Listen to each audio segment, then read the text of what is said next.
And to allow other members to add on. Thank you, Mr. Chair. Next, we have Senator Hertzberg. Senator Hertzberg, my understanding is we're waiving presentation on SB 163 and SB 286. Is that correct? Perfect. Great. Exactly right. And you got 3 items, due pass recommendations. We'll begin with SB 272. Please proceed. Thank you. Hey, I like my new glasses, Mr. Chairman. Very hip. Thank you. SB 272 requires local agencies to make a catalog of their enterprise systems used to store and maintain, update local data. What this is really about is in the effort to figure out how to move forward in data collection and what are we going to do in the government. We have looked at this, the whole group of people, a broad coalition from labor to business, and where do we start? And what we decided to do was to start with asking each of these various governments to just simply list their systems that they use. Maybe we could find some common basis, right, readable code, common understanding to figure out what the next step is to really move in a responsible way into the area of open data. It's really quite amazing. I was just at a conversation yesterday with the controller in the city of Los Angeles, and they do every check that they put online, and there's real incredible opportunities. A survey just came out of your neck of the woods in the Silicon Valley. 90-some% of the people want their data open and searchable, and it really has great opportunities, but also has great risks. So we started with a conservative approach. It enjoys bipartisan support, as I said, both from labor and business. Ask for your support here, and we've got a number of folks to testify on behalf of it very briefly, relating to the fiscal issues, Sunlight Foundation, Code for Sacramento, San Diego Data Library, and others. Thank you. Thank you. Witnesses support. Thank you, Mr. Chair. Members, Megan Brightwell on behalf of the California Professional Firefighters. We obviously support the policy of the bill, but on the fiscal, would just point to the analysis, and much of the costs associated with this bill are not reimbursable from the state, and we ask for your support at the appropriate time. Thank you. Thank you. Additional witnesses in support. Thank you, Senator Lara. Members, Julianne Broyles here on behalf of Associated Builders and Contractors and the California Association of Joint Powers Authorities, also in support on the policy issues. Ask your aye vote and help for the JPAs once the appropriate time comes to deal with the costs. Thank you. Additional witnesses in support of this item. Witnesses in opposition. Finance.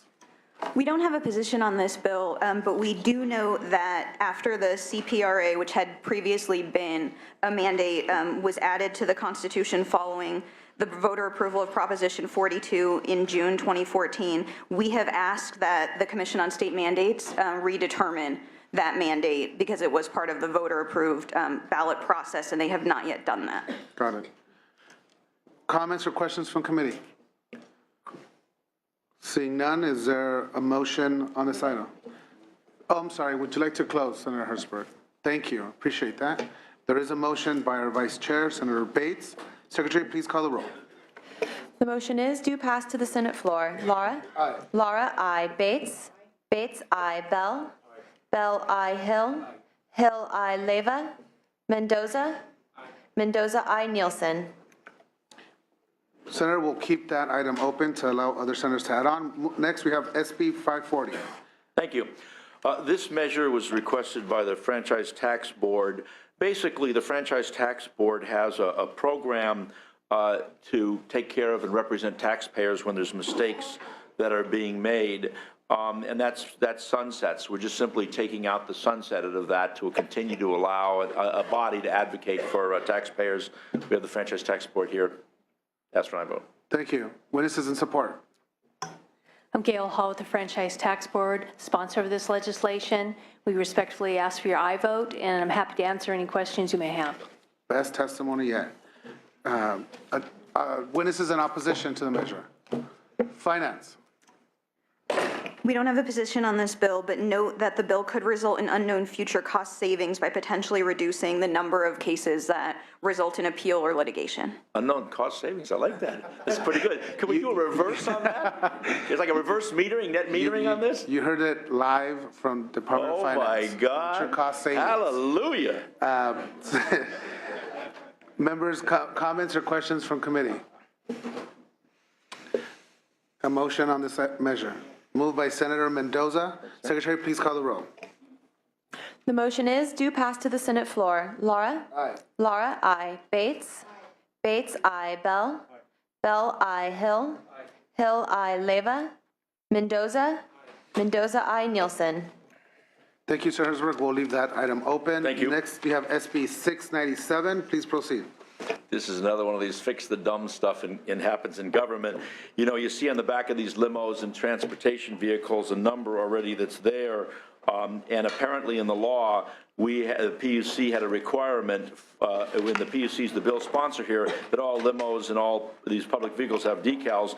They apparently come off in the rain, and we've never really enforced it, so we're just simply taking it off the books to make the law work. And I'm doing Rain? this What for is the rain? PUC. Ask for I vote, huh? What is rain?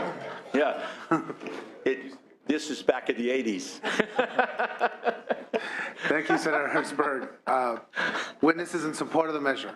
Mr. Chairman and members, Nick Sanjani with the PUC. Just very quickly, decals have not been on the back of bumpers since 1995. This bill would ease a requirement. That's the last time it rains, Mr. Chair. So as a result, we would not have to issue 17,000 duplicate unnecessary stickers. Thank you. Mr. Chair and members, Greg Cook representing the Greater California Livery Association in support of the bill. Thank you. Additional witnesses in support of this item. Witnesses in opposition. Finance. No file. No file. Comments or questions from committee? None. There's a motion by Senator Mendoza. Secretary, please call the roll. The motion is due pass to the Senate floor. Laura? Aye. Laura, I. Bates? Bates, I. Bell? Bell, I. Hill? Hill, I. Leyva? Mendoza? Mendoza, I. Nielsen. Thank you, Senator Herzberg. We'll keep that item open. Thank you for the expeditious hearing, sir. Thank you. Thank you.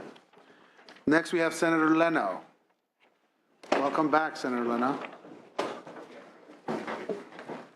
You're waiving presentation. You have 3 items, waiving presentation on 1, SB 252, is that correct? Correct. Perfect. We'll begin with SB 694.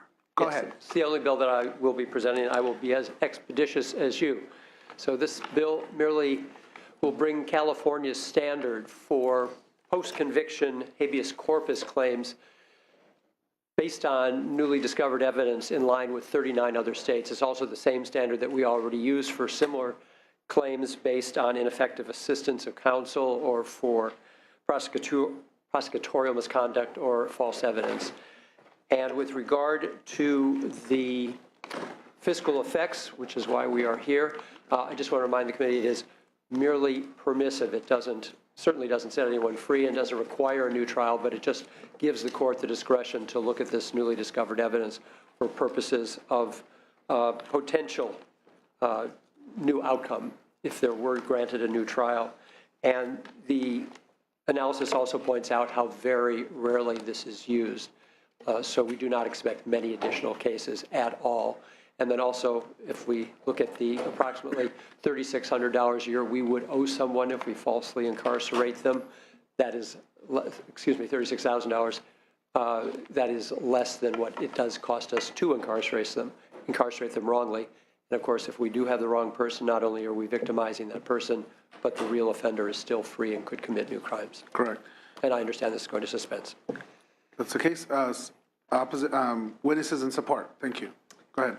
Thank you, and good morning. My name is Alex Simpson. I'm the Associate Director of the California Innocence Project. Just to echo Senator Leno's comments, in 2008, 2009, the Legislative Analyst's Office estimated that it costs an average of $47,102 to house an inmate for a year. California has no fiscal interest in continuing to incarcerate an innocent person after new evidence like DNA establishes that that person's conviction should be reversed.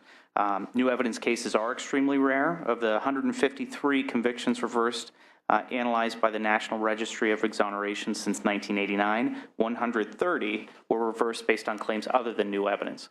California Innocence Project and the Northern California Innocence Project has actually only had 2 claims of new evidence since 1999. And if you look at how much time a person, like for example, our client Uriah Courtney was reversed after 8 years of wrongful incarceration. He could have done another 30 years of wrongful incarceration had his conviction not been reversed.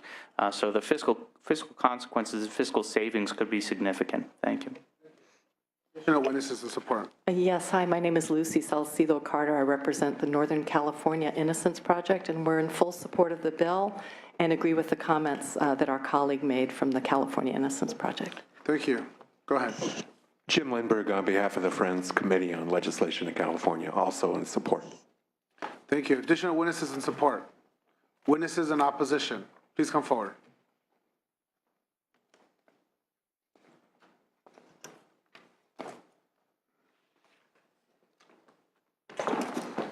Go ahead.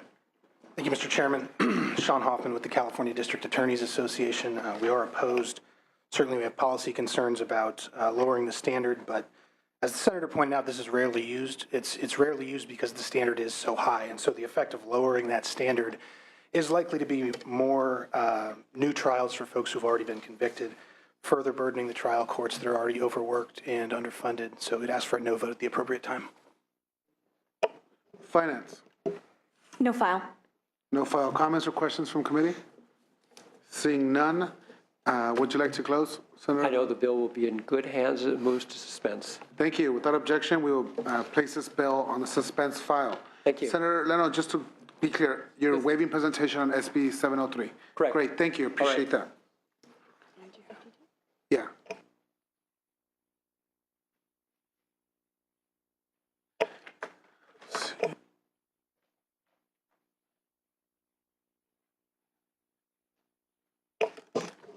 We are going to start doing some of our committee member bills that we have, given that we don't see any other authors. So we'll start with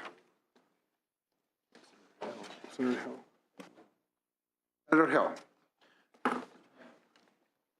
You have 3 items, SB 24 and 27.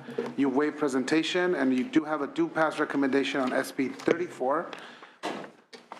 Yes, thank you. Please proceed. Thank you, Mr. Chair and members. SB 34 establishes reasonable privacy and transparency requirements for the use of automatic license plate readers. This is important because current law has not kept up with the rapid adoption of the technology by law enforcement agencies and private businesses. SB 34 simply requires local governments to allow for public comment when they consider acquiring license plate readers.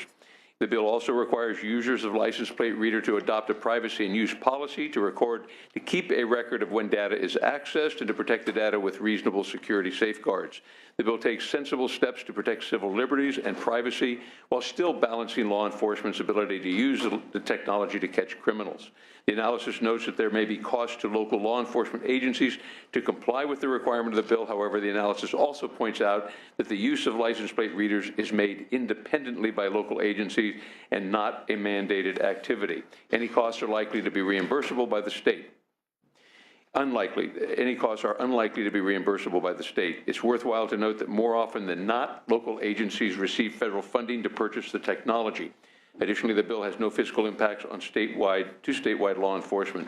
No opposition, supported by California Civil Liberties Council and numerous others, and is similar to SB 893 from last year, which this committee supported as well. Thank you. Witnesses in support of the measure. Witnesses in opposition. Finance. We don't have a position on this bill, but we do know that there are potentially significant state costs should the requirements of the bill be determined to be a mandate. Understood. Senator, any comments or questions from the committee? Seeing none, there's a motion by Senator Mendoza. Secretary, please call the roll.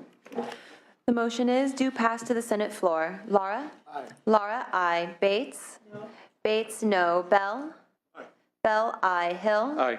Hill, aye. Leyva? Mendoza? Aye. Mendoza, aye. Nielsen? We'll keep that item open, Senator Hill. See Senator Wojtkowski. He has 1 item, members, it's SB 789. It's a due pass recommendation. Mr. Chair, if I may, I've been asked by Senator Hancock, who's not available, Correct. if I could present 181. Would you like that first, or? Why don't we do Senator Hancock's bill first, correct? Remember, that's Senator Hancock's bill, SB 188.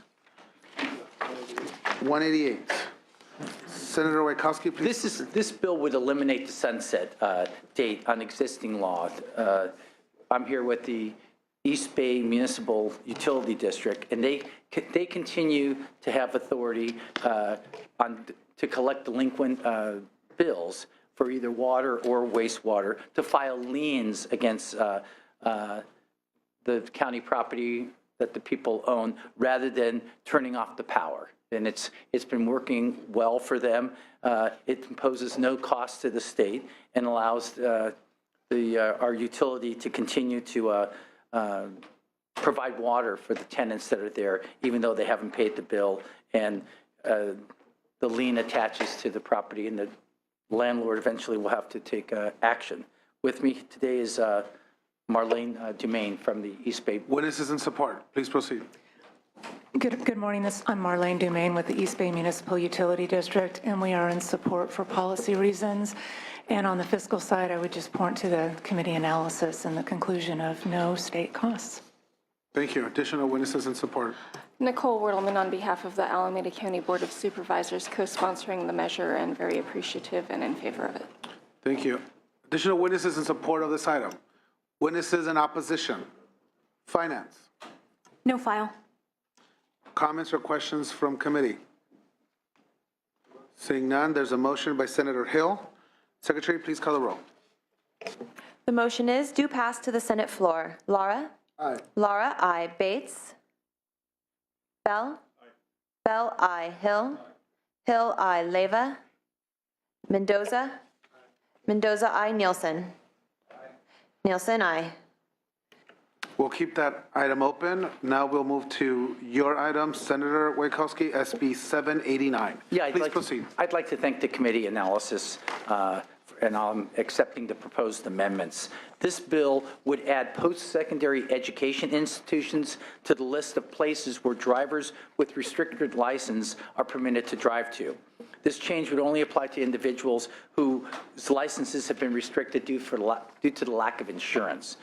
If an uninsured driver is involved in an accident, their license is automatically suspended for a minimum of 1 year. So state law allows for persons in these cases to obtain a restricted license if they can demonstrate proof of insurance and pay their fine.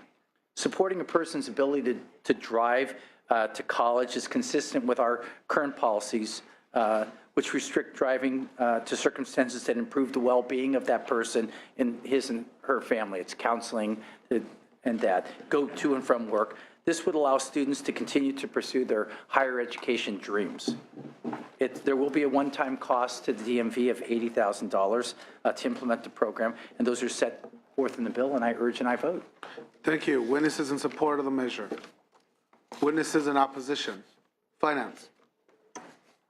DMV estimated costs associated with the bill to be approximately $150,000 in one time from the motor vehicle account. That was as the bill was introduced. I'm not sure if the amendments have changed that. I don't have an updated fiscal for that. But we would note that any requests for additional resources will be evaluated during the budget development process. We would also note that the motor vehicle account does have a structural fund imbalance, and we're projecting that it will become insolvent in 2017-18. Thank you. Comments or questions from committee?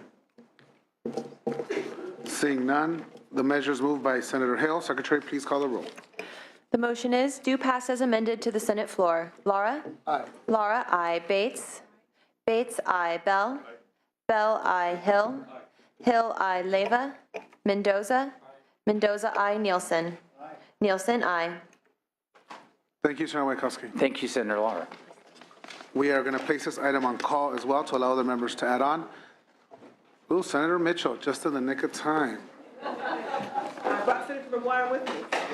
Senator Mitchell, you have two items, candidates for suspense, SB 388 and SB 443. We'll begin with SB 388. Go ahead. Thank you very much, and happy Monday, Mr. Chairman and members.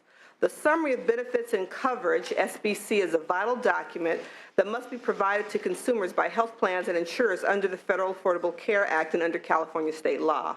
This bill will require that the Summary of Benefits and Coverage document is made available in critical threshold languages by geographic area and clarifies that the SBC must be translated into languages that reflect California's demographics.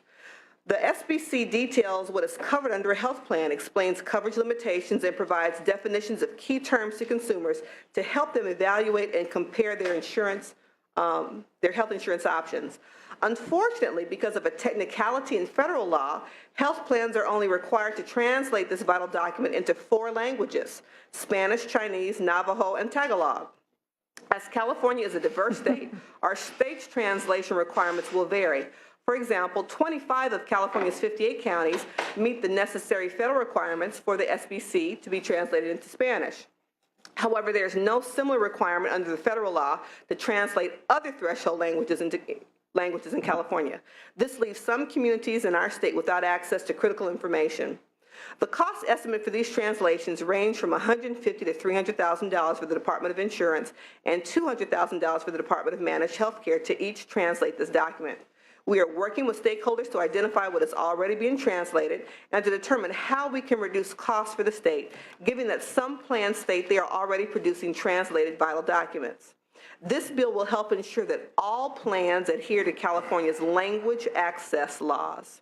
The clearer and more accessible we make health plans to consumers, the more likely they are to choose a plan that works for their health care needs, the more likely they are to sign up for the new public benefit that many of them are now entitled to, thereby improving health outcomes for Californians and helping to reduce the costs associated with uninsured Californians.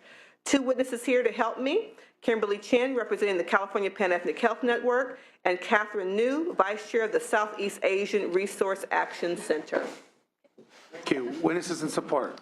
Kimberly Chen with the California Pan-Ethnic Health Network, CPAN, proud sponsors of SB 388. Just to echo Senator Mitchell's remarks, the SBC is a document to help consumers understand what their health coverage is and key terms associated, helping them to compare plans apples to apples. But without this this document for limited English proficient consumers, they're left with a limited ability and confidence to select the appropriate health plan for their needs.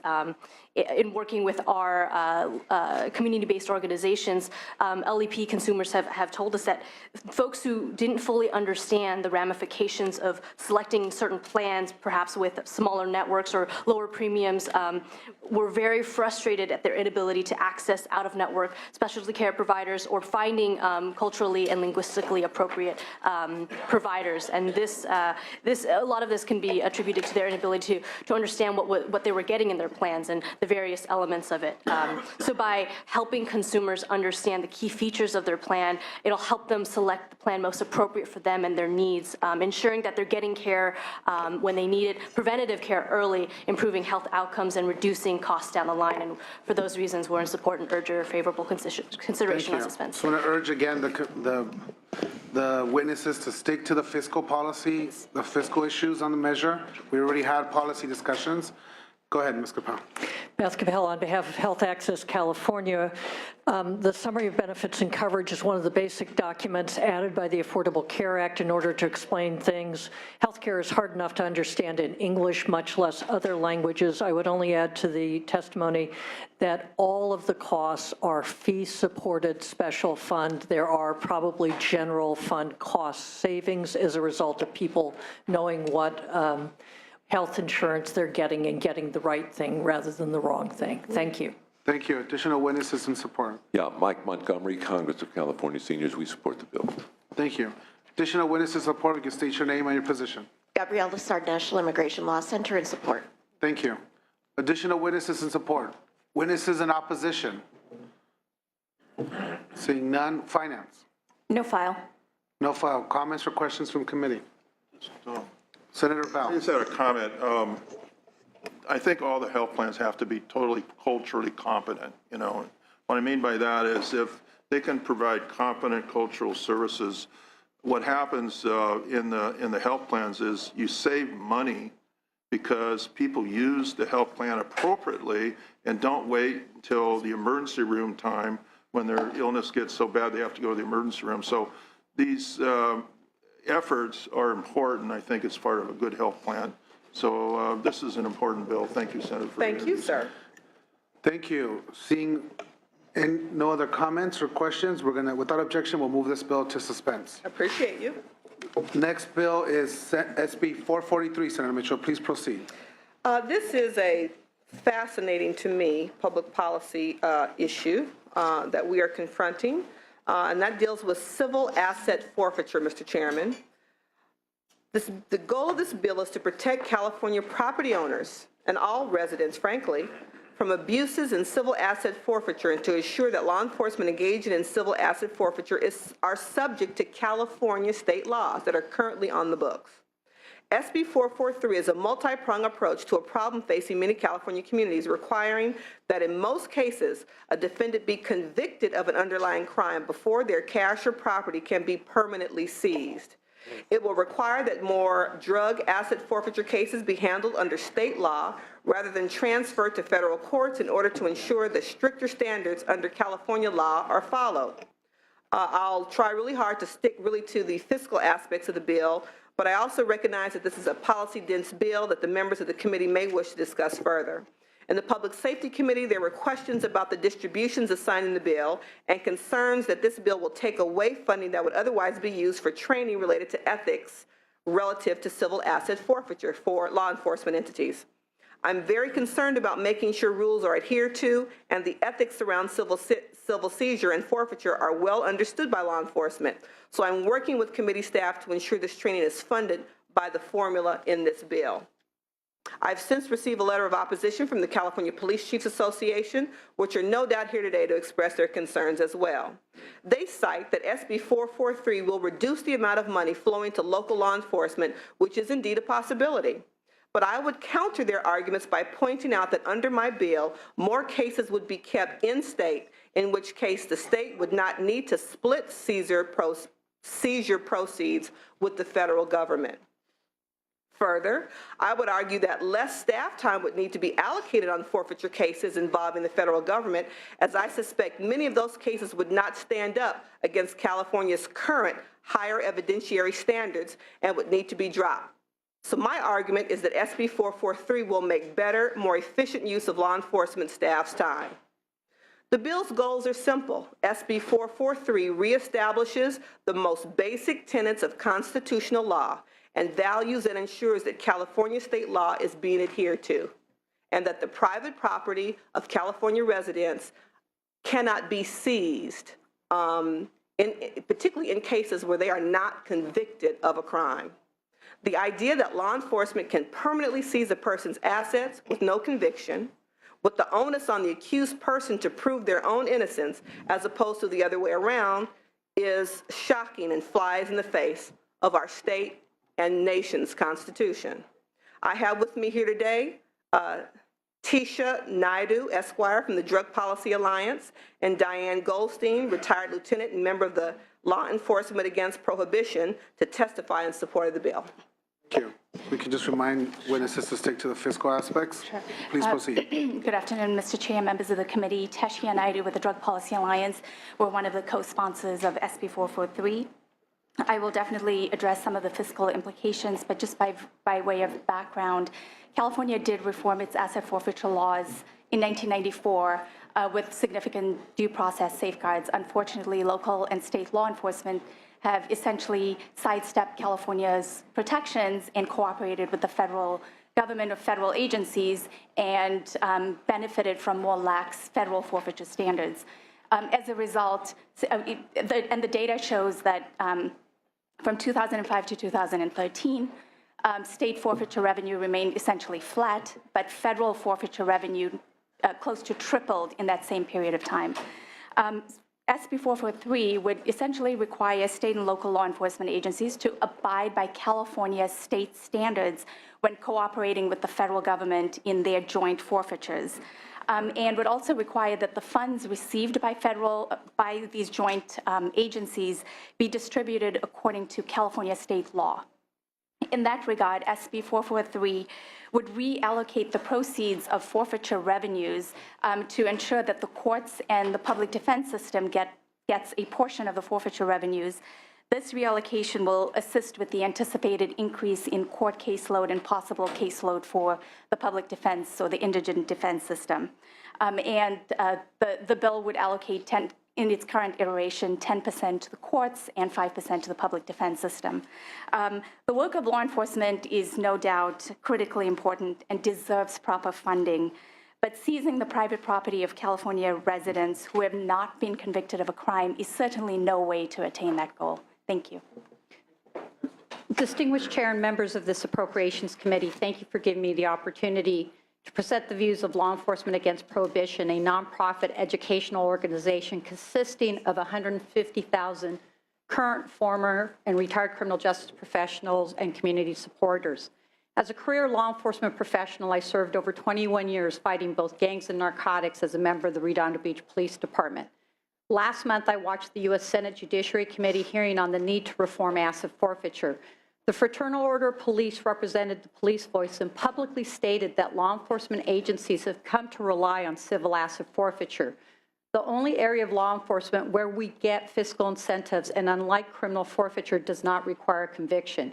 It is this statement that is the crux of the matter and is the issue that our legislators and our government officials must fix in order to prevent the conflict of interest that arises when police and prosecutors have a budgetary stake in forfeited property and are able to circumvent legislative and judicial oversight as required by California law. This bill does not stop law enforcement from seizing assets. It only requires us to follow state law. As a sergeant, I was assigned to our Special Investigations Unit, which was a narcotics and career criminal unit. I was tasked with the oversight of our forfeiture program. Our city officials and at times my agency lacked an understanding of federal guidelines and state laws.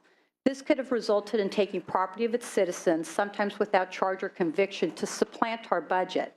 During budget session, city administrators would attempt to plan our budget around seizures, prioritizing this funding stream in an attempt to cut the overall public safety budget and save money. These pressures occur not just in my department, but also in other agencies across the state. California, like many other states, has recognized that there's legitimate public safety, that our legitimate public safety objectives can be satisfied through criminal forfeiture, yet the drug war is used to justify the seizure of assets without being required to charge the owner of a crime. One notable example is a freeway interdiction in Los Angeles of a food truck owner traveling from Northern to Southern California to purchase property. As a cash-based business, he had $10,000, which was seized by law enforcement after a drug interdiction stop and a dog alert on his money. The innocent owner attempted to obtain his property back through state law. In a court hearing, the money was ordered back, but law enforcement had already contacted the federal government, who adopted the seizure in subversion of our laws. Law Enforcement Against Prohibition supports Senate Bill 443 as it will greatly reduce abuses and conflicts of interest within the ranks and will ensure that law enforcement agencies respect and protect the property rights of innocent California residents. Thank you. Thank you. Additional witness in support. Micah Doctoroff, ACLU of California. We are a proud co-sponsor and here in support of this important bill. Thank you. Additional witnesses in support of this measure. Witnesses in opposition.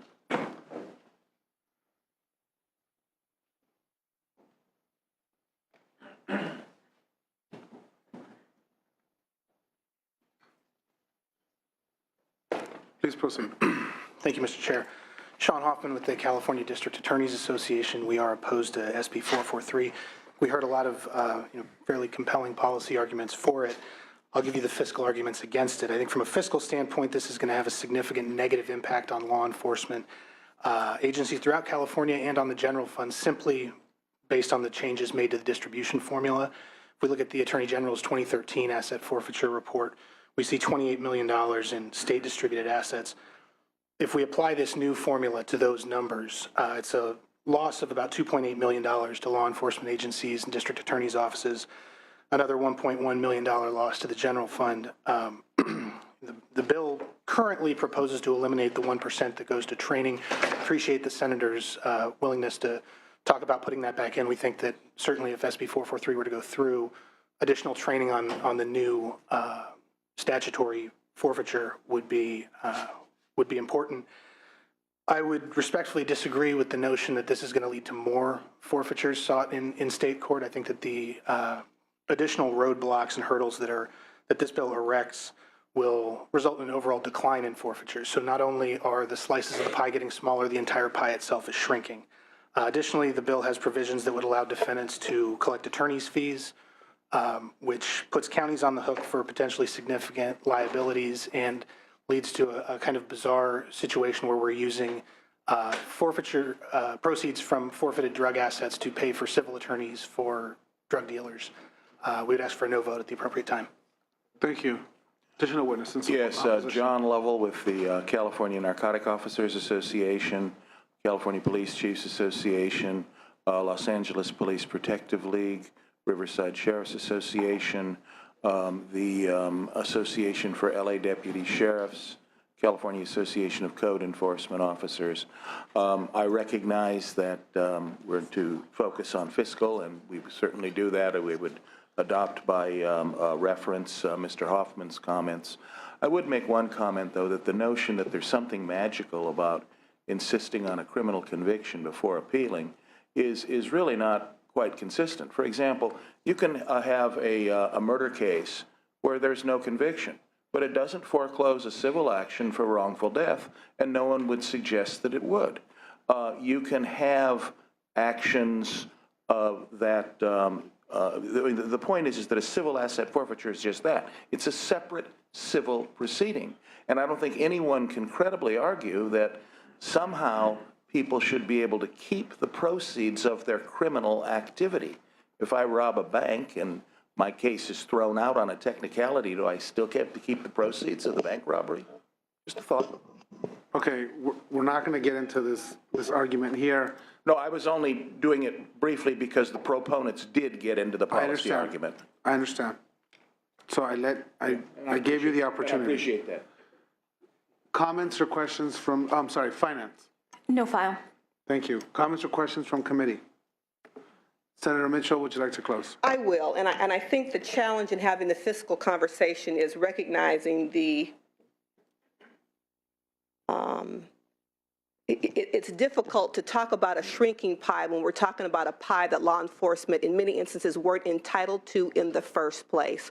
I appreciate the rather extreme example of bank robbery, but the reality is, based on the Drug Policy Alliance report done that uncovered extreme cases of asset forfeiture dollars that a number of municipalities have seized over the last few years, the average amount of seizures in California is about $8,000. So this is not the sort of dollar amount we'd associate with drug cartels or gang kingpins or bank robberies. The example given to you by a member of law enforcement was the experience across the board. Private citizens who are stopped by law enforcement, an investigation is forged where a federal entity is involved, where no conviction occurs, and yet they still cannot reclaim their assets. You were not convicted of any crime, you were not found guilty of any civil case, and you still lose your assets in America.